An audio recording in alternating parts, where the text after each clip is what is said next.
জসপ্রীত বুমরা বিসিসিআইকে তাদের নতুন system review করতে বাধ্য করে দিয়েছেন। হ্যাঁ ভাই, এখন board of control for cricket in India বুমরাকে কিভাবে কম্পেনসেট করা যায় সেই অপশনগুলো খতিয়ে দেখছে।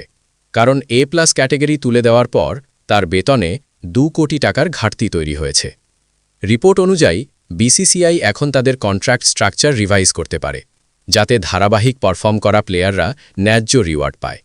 আগে A+ ক্যাটেগরির প্লেয়াররা পেত 7 টাকা, আর গ্রেড A, B ও C পেত যথাক্রমে 5 কোটি, 3 কোটি ও 1 কোটি টাকা। A+ ক্যাটেগরি শুধু সেই প্লেয়ারদের জন্য ছিল যারা 3 ফরম্যাট টেস্ট, ODI ও T20 সবগুলোতেই নিয়মিত খেলত।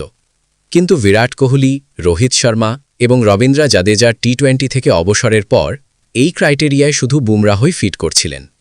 এই কারণেই একটা ভারসাম্যহীনতা তৈরি হয় এবং বিসিসিআই শেষমেশ A+ ক্যাটেগরিটাই তুলোকে গ্রেড A-তে নামিয়ে আনা হয়, যেখানে তিনি রবীন্দ্র জাদেজা ও শুভমান গিলের সঙ্গে রয়েছেন। এই প্রসঙ্গে বিসিসিআইর এক সূত্র জানায়, বোর্ড এখন চেষ্টা করছে কিভাবে বুমরাহকে সঠিকভাবে কম্পেনসেট করা যায়। তাদের মতে বুমরাহর বেতন 7 কোটি থেকে 5 কোটিতে নামানোটা অন্যায় হবে। পাশাপাশি এমন আরও কিছু প্লেয়ার আছেন যারা ভালো পারফর্ম করা সত্ত্বেও নিচের গ্রেডে চলে গেছেন। তাই কন্ট্রাক্টের ভ্যালুয়েশন নতুন করে রিভাইজ করা হতে পারে।